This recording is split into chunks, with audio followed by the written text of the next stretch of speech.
Maledette spigole! Eh sì, avete proprio letto bene, questa volta mi hanno fatto impazzire. Però ho anche registrato una delle scene più belle che abbia mai avuto la possibilità di filmare e oggi ce la vedremo insieme. Però prima dobbiamo fare un piccolo passo indietro. Anche questa volta ho voluto provare a partecipare alla gara di pesca alle spigole.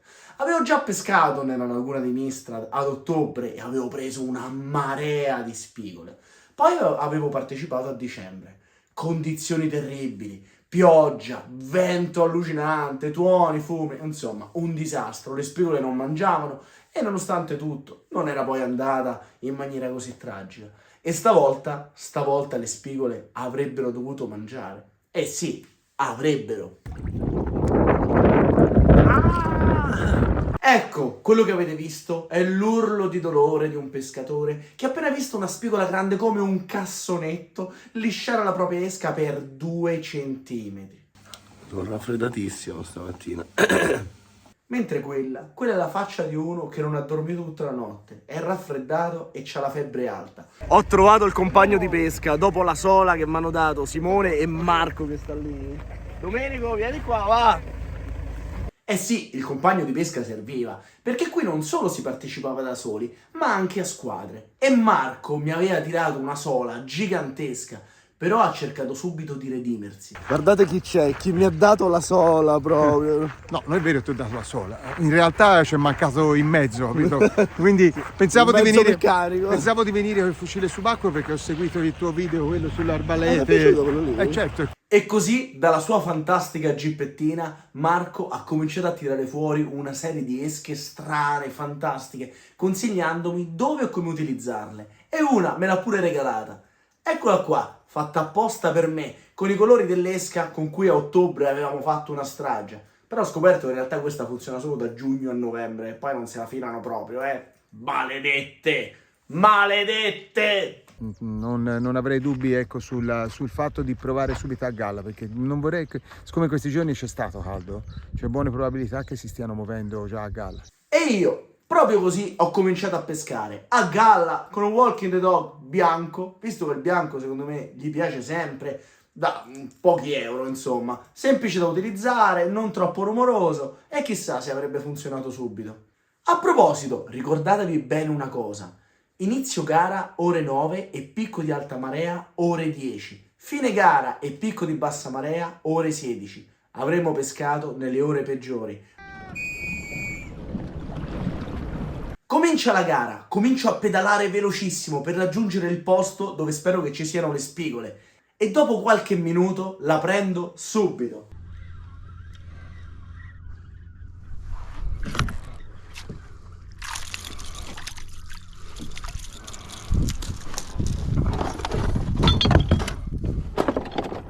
E da questo video potete capire quanto sia difficile misurare una spigola, fargli la foto contemporaneamente e la spigola tenta di liberarsi e questo a momenti se ne va in mare prima che gli faccia la foto. Non è grande, supera la ventina di centimetri, però è la misura minima e questo serve per fare quota. Dopodiché posso concentrarmi nel pescare le spigole grandi. Continuo con il mio scarroccio e non posso più tornare indietro perché dietro di me, giustamente, gli altri pescatori hanno cominciato a pescare perché effettivamente quella è proprio la zona giusta e decido di spostarmi sulla riva.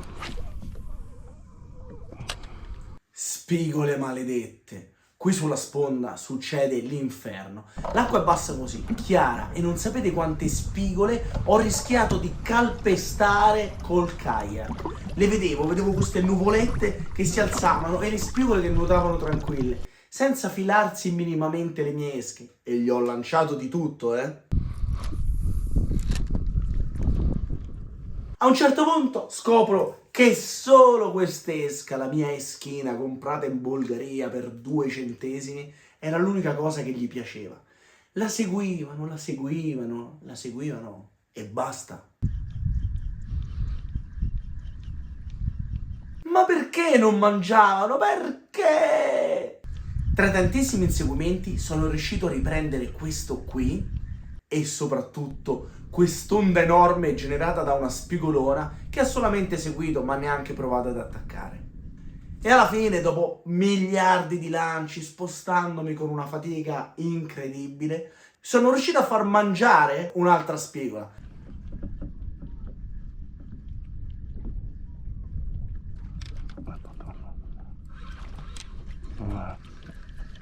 Che però aveva attaccato malissimo e ovviamente si slama. E vabbè, pazienza. Porca miseria. Mi si è slamata una spigola. Qui ce n'è una che... Secondo. Proprio mentre sto per registrare questa frase, sto per calpestare una spigola di nuovo grande come un cassonetto, così.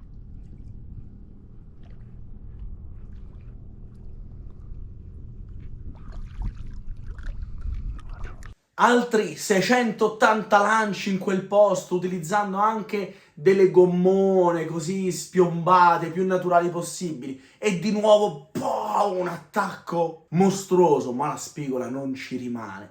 La cottura è quasi ultimata. Sto veramente cuocendo. Però, porca miseria, mi ha dato un altro attaccone. Ho riprovato sulla sponda, stavolta con una gommina spiombata che mi aveva dato il buon Marco, che gli ho pure perso, porca miseria. Però, cazzaro, come ha toccato, bam! E poi fine. Niente, dai, devo riprovare. Ma in tutto questo, Domenico, il mio compagno di pesca, che stava facendo? Il problema è quello lì. Poi c'è un'orata. Ma anche Domenico non stava avendo grandi risultati, ma proprio perché le spigole si erano completamente fermate. Vi ricordate? Picco di marea alle 10, picco di bassa alle 16. Le spigole mangiano quando la marea sale e rimangiano verso di nuovo il picco di bassa. E noi eravamo completamente lontani da questi estremi. In più c'era praticamente calma piatta, il sole alto, l'acqua trasparente, condizioni in cui nessuno di noi sarebbe andato a pesca. E in effetti le spigole c'erano, ma non mangiavano.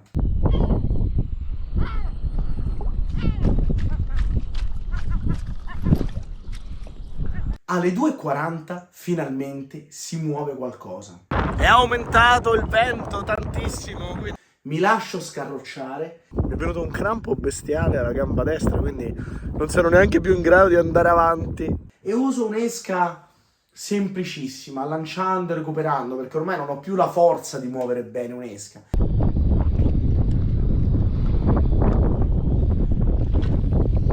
Di nuovo un'altra spigolona mostruosa.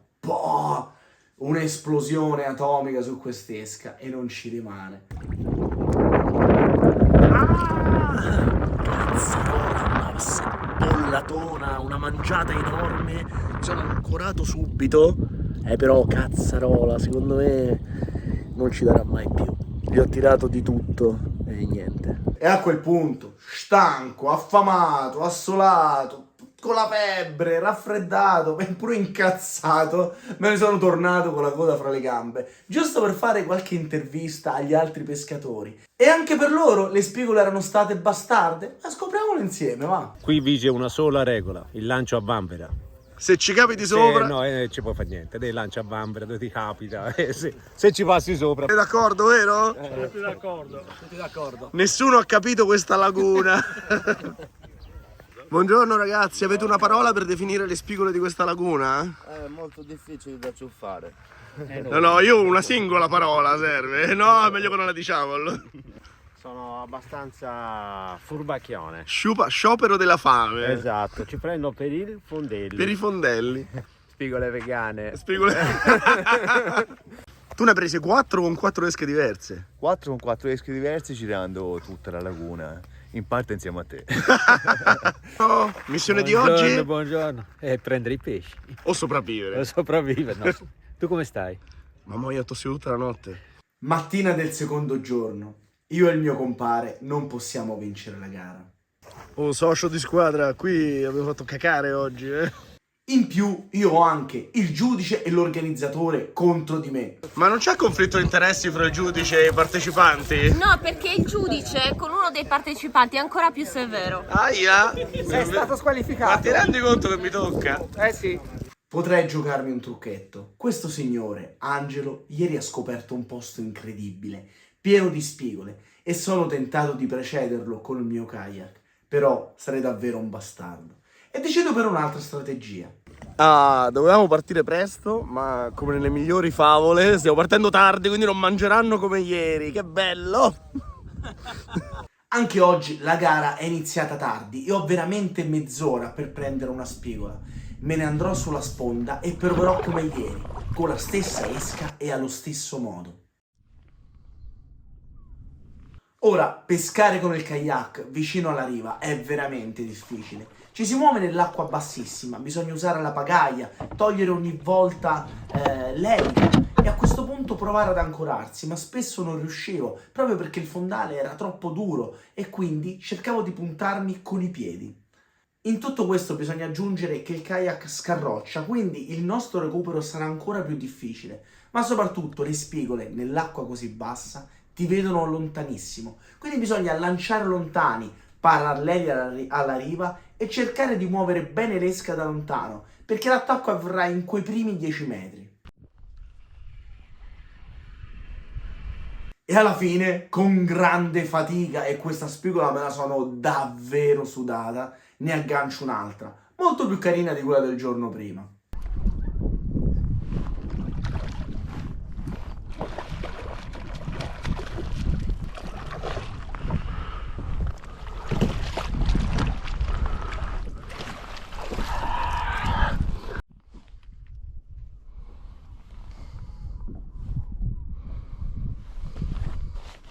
Di nuovo ha funzionato la mia eschina bulgara e stavolta gli avevo anche messo delle ancorette nuove che sto utilizzando un po' in anteprima e sono della Mustad, nuova concezione, molto leggere, molto affilate, ma soprattutto che non si arrugginiscono. Infatti le esche io non le lavo mai e per le persone disordinate come me sono perfette, ma soprattutto perché costano poco e sono eccezionali. Se le trovate, provatele perché veramente ne vale la pena. Ora, con questa spigola mi sono rimesso in gioco. Devo continuare così, sulla riva. Però ovviamente, cosa succede? Il vento gira di 180 gradi e a questo punto sono costretto a circumnavigare tutta la zona che stavo esplorando per farmela al contrario, perché altrimenti non riuscirei a lanciare col vento in faccia. Perdo un sacco di tempo, continuo a pescare e ho di nuovo un paio di attacchi a vuoto e poi nulla. E dopo un'altra ora di tentativi e tentativi, un'esplosione enorme di una spigola che liscia l'esca. Basta. Volevo buttare tutta all'aria e tornarmene a casa. Ho chiamato Domenico, ma anche lui non aveva preso nulla e a quel punto niente. Ho detto vabbè, voglio andare a vedere il posto che ha scoperto Angelo. Che posto fantastico! Proprio dietro la peschiera, l'ultimo baluardo. In realtà Angelo si era perso ieri, ma aveva trovato un posto incredibile. L'acqua sfociava da un piccolo canale e poi si creava questa zona di macchie miste tra alghe, posidonia e sabbia, dove le spigole cacciavano e si vedevano. Angelo stava pescando lì insieme al suo compagno di pesca e in due avevano fatto una strage. Non potevo disturbarli e me ne sono andato dietro.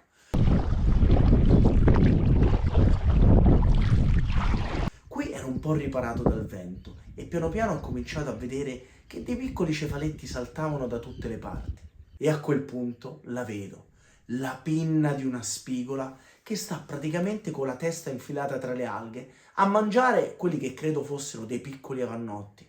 Metto un walking the dog, proprio lui, il Pugachev, e lo recupero piano piano e passo proprio davanti alla spigola. La vedo benissimo perché ho gli occhiali polarizzati. La spigola si gira, si ferma davanti a lui, gli mette il muso contro e poi con la coda, pam, lo rifiuta. A quel punto avevo capito. Le spigole non stavano mangiando, non stavano cacciando, ma in quel momento rifiutavano l'esca.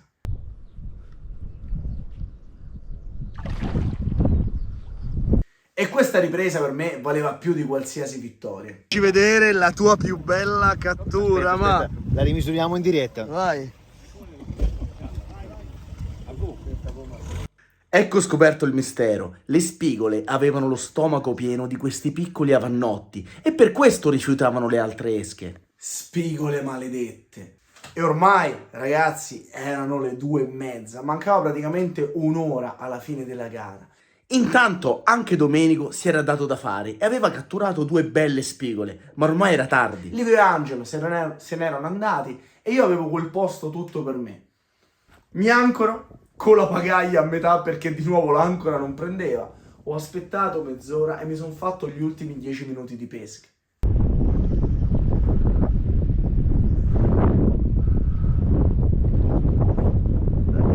Dopo un paio di lanci, di nuovo una spigola mi rifiuta l'esca e a quel punto, contento dalla ripresa, prendo e me ne torno a casa.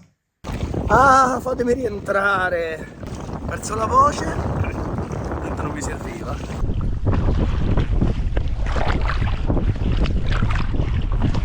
Non posso che fare i miei complimenti a chi ha vinto la gara, ma a tutti quelli che si sono piazzati benissimo. Perché vi confesso che per fare una gara così ci vuole una testa da garista incredibile. Bisogna mettersi e non scoraggiarsi mai, provare, continuare, pescare, pescare, pescare. La cosa più bella di oggi è che c'è questo ragazzo, Gabriele, che si è fatto un sacco di strada per venirmi a salutare. E io speriamo che gli portino fortuna, qualche schina qui, per i serra, che visto che mangiano su cosine piccole, però andiamo a provare insieme, ci facciamo pure un video. Ma ovviamente le cose belle sono successe anche a me. Oltre all'atmosfera incredibile della gara e la mangiata di una pasta col polpo che faceva paura, la cosa più bella è stato incontrare Gabriele, che è venuto addirittura da Cagliari per venire a salutarmi. Grande Gabriele! Per me però è stata veramente dura. Chi mi conosce sa che io vado a pesca 20 minuti, cambio 50.000 spot, provo 2 lancetti così e per me la pescata non deve durare più di un paio d'ore. Pescare per 7 ore, soprattutto seduti, anche se il kayak consente tranquillamente di alzarsi, il trigger è super stabile, il problema è che le spigole mi vedevano e quindi dovevo lanciare da seduto per fare meno ombra possibile, essere meno visibile possibile. Ma questo non vuol dire che non parteciperò a altre gare, parteciperò sempre con lo stesso spirito, fare un bel video, divertirmi e pescare in un posto dove generalmente non si può andare. Ne vale la pena, no? Ma la prossima volta perché non partecipate anche voi?